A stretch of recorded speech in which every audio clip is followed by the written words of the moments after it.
Ignorância da Bíblia é ignorância de Cristo. Ou você vai ter uma fé fundamentada sem a palavra? Então, como pode o jovem manter pura sua conduta? Vivendo de acordo com a palavra.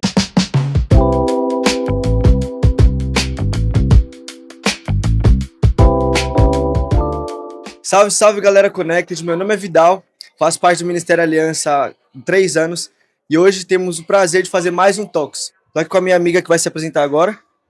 Olá, pessoal, eu sou a Rafa. Estamos aqui com mais um Talks com um convidado super especial. Ele que é esposo da Natália, pai da Maria, um pastor conhecido no Brasil e fora também do Brasil.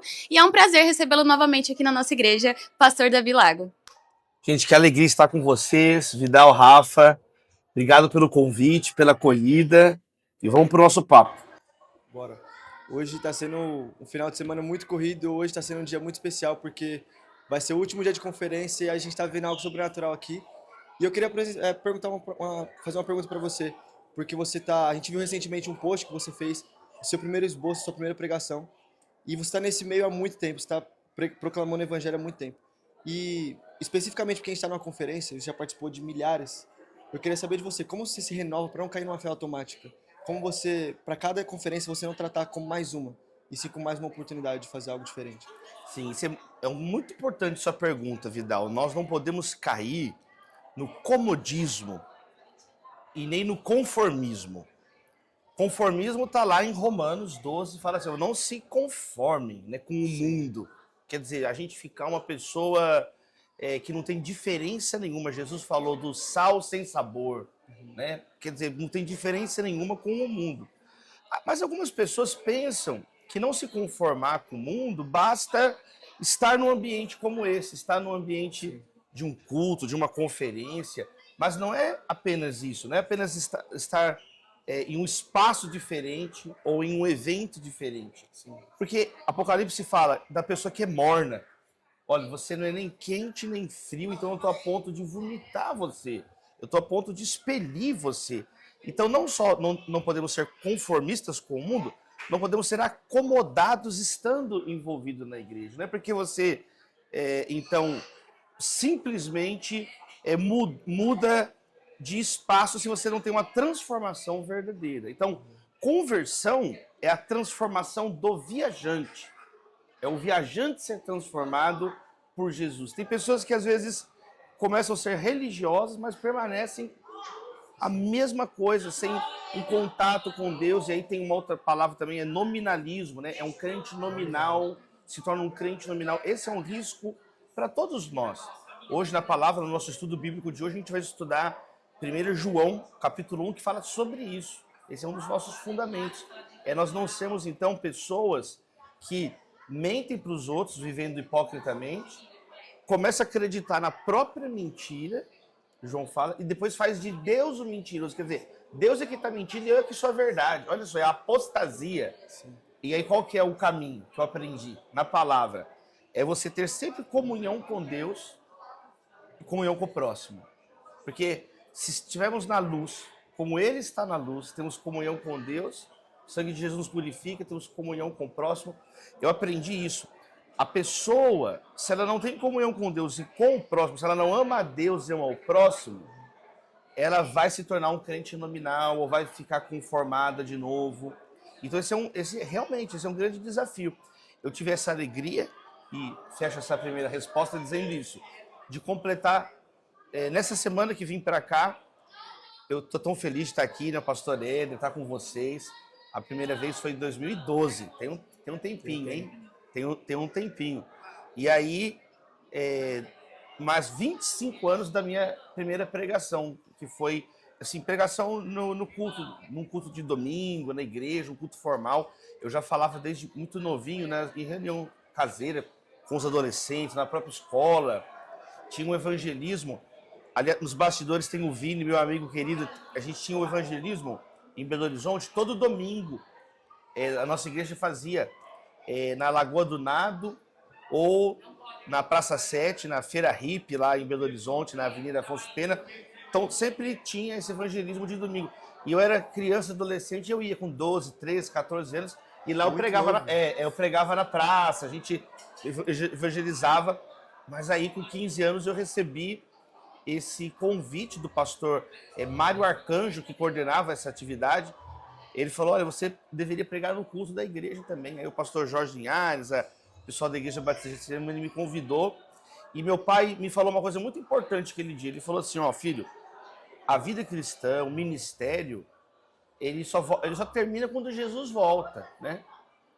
A pessoa que fez esse sofá, o sofá fica pronto. A pessoa que construiu essa estante, que construiu... Agora, como a gente sabe que a gente terminou a vida cristã? Só quando a gente encontra com Jesus. Né? Só quando a gente encontra com ele. Então, não podemos, como você falou, acomodar, conformar, ficar morno, que Deus nos dê graça e renove a nossa vida. Da sua primeira pregação, como foi isso? Porque eu tenho muita vontade de desenvolver o ministério da pregação também. E eu acredito que estou bem no começo também, igual você estava há um tempo atrás. E quais os conselhos que você dá para quem está nesse ministério, nesse meio? A pregação está pronta, o que tem que preparar é o pregador. Então, assim, a pregação é a palavra, né? A Bíblia está ali, é a boa nova eterna, é a boa notícia que Jesus veio ao mundo nos resgatar do pecado, deu a vida por nós na cruz do Calvário, morreu, foi morto conforme as Escrituras, mas ele ressuscitou no terceiro dia conforme as Escrituras. Então nós pregamos não para converter os outros, para impor algo, nós pregamos porque não podemos deixar de anunciar o que Jesus fez por nós. Então a pregação nasce desse impulso. Biblicamente, Paulo fala assim, ai de mim se não pregar o evangelho. Então é uma chama que queima dentro de nós tem um senso de dever, tem um senso de responsabilidade na pregação. Então, o pastor John Piper, ele diz assim, a raiz da pregação é o desespero. Então a gente nunca pode deixar de sentir esse desespero no coração. Quem somos nós para anunciar a palavra de Deus? É tudo pela misericórdia dele. Agora, a pregação foi o que Deus escolheu para tocar nas pessoas através do Espírito Santo, foi através da palavra dele. É só o Espírito Santo que convence do pecado, da justiça, do juízo. Então o pregador, ele lança semente, mas só o próprio Deus pode fazer aquela semente tocar na vida da pessoa. Não tem o que você fale, não é de nós. Então, como ouvirão se não houver quem pregue? Como pregarão se não forem enviados? A fé vem pelo ouvir a palavra de Deus. Então Deus escolheu pregadores. Isso em Romanos, em Coríntios diz, aprove a Deus salvar através da loucura da pregação. Então a pregação, ela é um escândalo para o judeu e ela é uma loucura para o gentil. Mas para nós que cremos, ela é o poder de Deus, é o poder de Deus para a salvação. Então, essa humildade no nosso coração, esse entendimento do que é a pregação, é esse anúncio. Jesus comparou com um semeador que lança semente. E aí nós podemos clamar, orar, mas só Deus pode tocar no coração para ele ficar terra boa, acolher, receber aquela semente e que Deus levante uma nova geração de pregadores cheios do Espírito Santo nessa conferência. Amém. Uma coisa que eu e o Vidal, a gente estava conversando, que a gente ficou bem admirado, essa questão, né, de você ter começado tão novinho e permanecido. A gente vê que muitos não permanecem ou acabam ficando iludidos com a fama, com o lugar que o próprio Deus coloca a pessoa, né? Mas também temos visto jovens, às vezes com 30 mais, 25 mais, que ainda se sentem perdidos em relação ao chamado, não se identificam tanto com a questão de pregar a palavra, assim, à frente, como você já identificou que é o seu chamado, né? E que conselho você daria para essas pessoas que ainda se sentem perdidas, né? Que socialmente já deveriam estar bem aprumadas, vamos dizer assim, na vida, mas que ainda se sentem um pouco perdidas, mais desejosas de fazer a vontade de Deus na vida delas.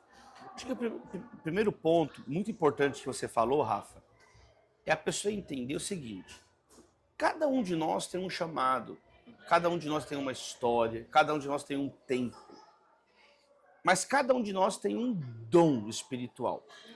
A Bíblia diz isso muito, muito explicitamente. Isso não está em questionamento.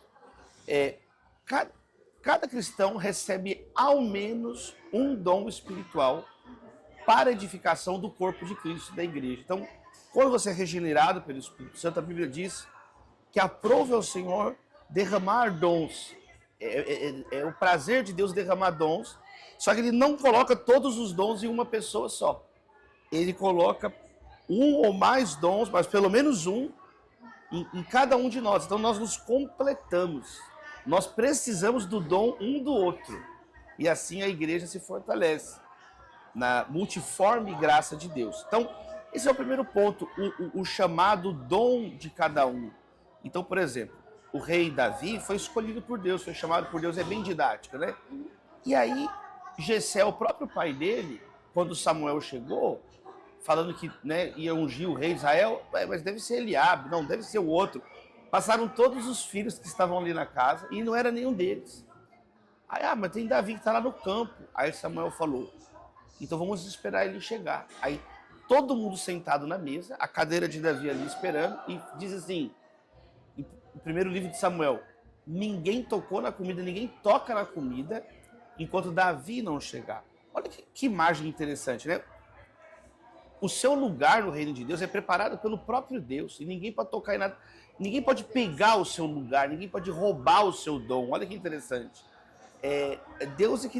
Então assim, porque tem pessoas, acho que você colocou isso, Vidal, a pessoa acha que é uma coisa humana, que é uma coisa que eu é que vou...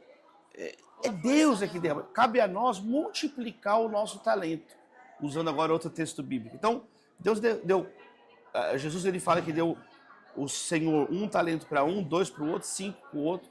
É Deus que derrama os talentos. Agora, o que é a nossa parte? É cultivar e multiplicar esse talento que nós recebemos. Então, não ficar se comparando, entendeu? Cada um tem o seu tempo, cada um tem a sua história, cada um vai frutificar de uma maneira e glorificar. Agora, vai frutificar. O que não dá é para a pessoa não frutificar. O que não dá é para a pessoa enterrar o talento, viver com medo, não abrir o coração para Deus, não buscar o Senhor, né? Então, Jesus ele fala da responsabilidade nesse sentido, de você não ser uma pessoa, como diz o texto, maldito que faz a obra do Senhor relaxadamente, né? O zelo da tua casa me consome. Então, que a gente tem essa santa reverência, esse santo zelo, sem se comparar com o outro, mas de discernir. É importante ter um pastor, ter alguém mais maduro na fé para falar, olha, eu reconheço o seu dom assim. E talvez eu acredito que a partir dos 25, 30, se você não se encontrou verdadeiramente no seu chamado, eu acho que vem muito da influência de, assim, cara, eu tô com 20, eu preciso ter uma empresa já, eu preciso fazer isso. Que a agenda, a vida te impõe nesse sistema de você tem que estar sempre tendo alguma coisa, sempre fazendo alguma coisa. E talvez pro reino de Deus, você com 20, você com 60, você vai ser útil ainda. Então a gente pensa talvez pelo mundo, pelo pensamento secular. Eu acho que a gente pensa que quanto mais velho, menos útil. E pro reino de Deus nunca foi sobre isso. Deus usa desde as crianças até os mais velhos. Então eu acho que, tanto é que em Joel fala que os jovens verão e os velhos sonharão. Deus conta com todos, de todas as faixas, toda a faixa de idade. Então, eu acredito que se a gente está 25, 30 e não encontra verdadeiramente o seu chamado, sei lá, na sua igreja local, eu acho que a gente deve olhar para o Senhor e falar assim, Senhor, eu já tenho o ID, que isso é a obrigação de todos os cristãos, mas me tira esse...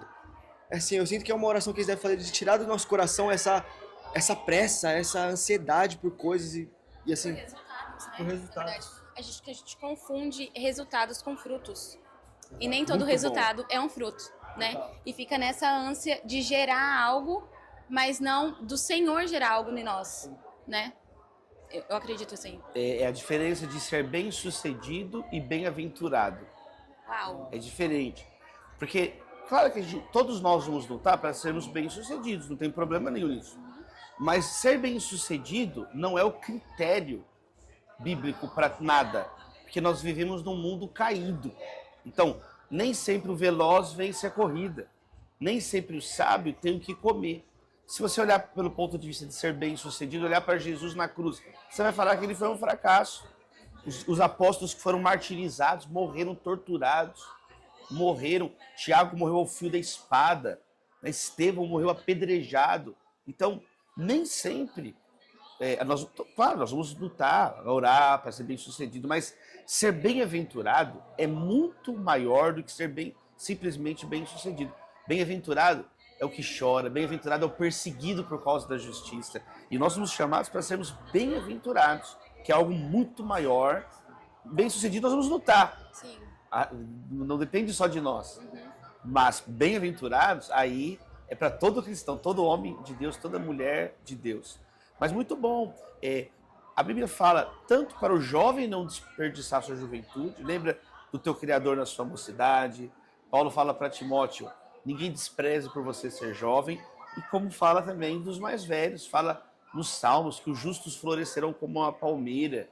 E na velhice vão dar frutos ainda. Olha que interessante. O profeta Isaías, Deus fala ao profeta Isaías, olha, sou eu que sustenta vocês na velhice. Eu sou o mesmo Deus que sustentou na juventude e que sustenta agora nos cabelos brancos de vocês.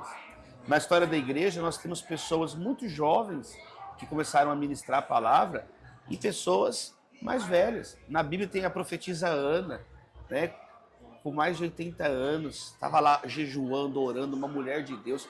Nós temos Simeão também, né, quando Jesus, em idade avançada.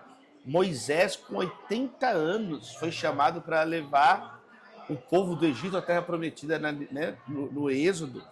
Você tem, na história da igreja, Charles Finney, grande avivalista, um dos maiores avivalistas na história do mundo, usado poderosamente por Deus. E ele se converteu tardiamente e foi usado numa idade tardia.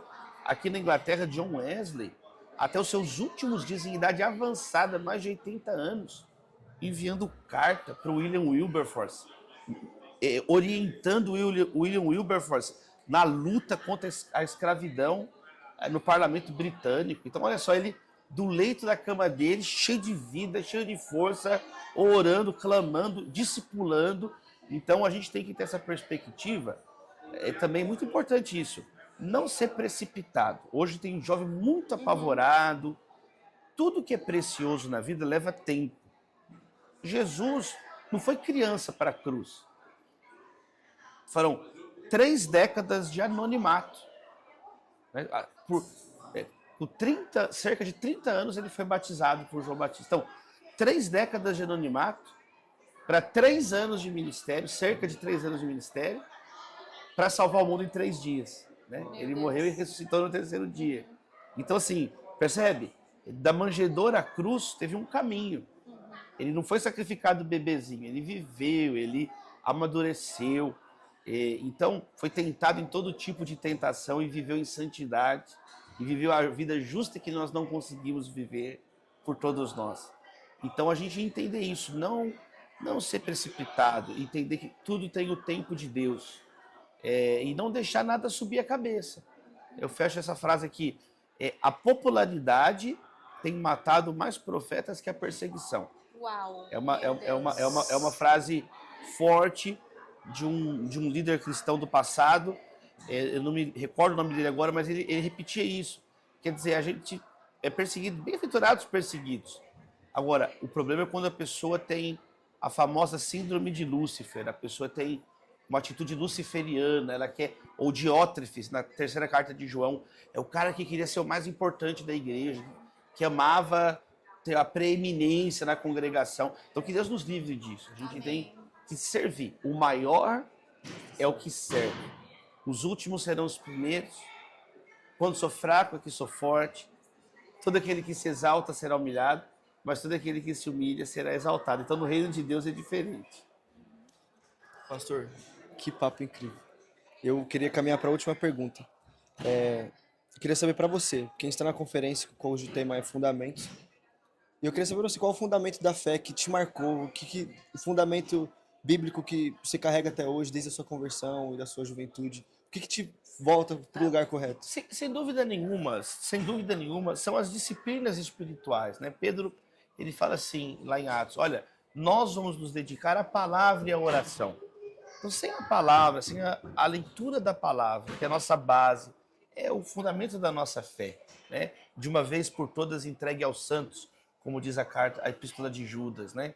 Então, a Bíblia, a leitura da palavra, Paulo fala assim, habite ricamente em vós a palavra de Cristo, Colossenses 3,16. Então, Jerônimo dizia, ignorância da Bíblia é ignorância de Cristo. Como você vai ter uma fé fundamentada sem a palavra? Então, como pode o jovem manter pura sua conduta? Vivendo de acordo com a palavra. Então, a palavra e a oração. Então, assim, a leitura da palavra, os jovens hoje não são discipulados na palavra. Não sabe nada. Sabe da seleção, sabe do futebol, sabe do STF, sabe da política, sabe do cinema, sabe da música, sabe o top 100 da Billboard, as músicas, sabe? E não sabe falar o nome dos 12 apóstolos, não sabe localizar 3 versículos de fé de cabeça na Bíblia, não sabe onde está a oração do Pai Nosso. Então fica difícil se você não tem a palavra. Jesus falou, ó, nem só de pão viverá o homem, mas de toda palavra que procede da boca de Deus. Então, a palavra é a base, né? E a oração, a vida de oração, a vida de comunhão. Jesus tinha um hábito, Lucas 5,16, de se retirar para locais solitários e orar, passar um tempo na presença do Pai. Era um hábito na vida de Jesus. Então, pensa nisso. Se Jesus acordava mais cedo para orar, quanto mais nós precisamos de oração. Tem, né?